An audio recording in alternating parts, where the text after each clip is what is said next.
শচীন তেন্ডুলকর ভারতের একজন প্রখ্যাত ক্রিকেটার। তিনি ১৯৭৩ সালের ২৪শে এপ্রিল মুম্বাইয়ে জন্মগ্রহণ করেন। শচীনকে ক্রিকেটের ঈশ্বর হিসেবে বিবেচনা করা হয়। তার ক্রিকেট ক্যারিয়ার ২৪ বছর ধরে চলেছে এবং তিনি বিশ্বের সর্বোচ্চ রানের রেকর্ডধারী। শচীনের শৈশব থেকেই ক্রিকেটের প্রতি আকর্ষণ ছিল। ১৯৮৯ সালে পাকিস্তানের বিরুদ্ধে তার আন্তর্জাতিক ক্যারিয়ার শুরু হয়। তিনি ২০০৩ ও ২০১১ সালের বিশ্বকাপের ফাইনালে ভারতের প্রতিনিধিত্ব করেছেন এবং ২০১১ বিশ্বকাপে ভারতের বিজয়ী দলের অংশ ছিলেন।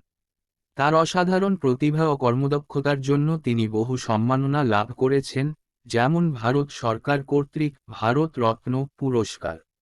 ক্রিকেটে তার অসাধারণ কীর্তি, যেমন আন্তর্জাতিক শতকের সংখ্যা এবং টেস্ট ও একদিনের আন্তর্জাতিক ম্যাচে সেঞ্চুরির সংখ্যা, তাকে বিশ্বের সর্বশ্রেষ্ঠ ব্যাটসম্যানদের একজন করে তুলেছে।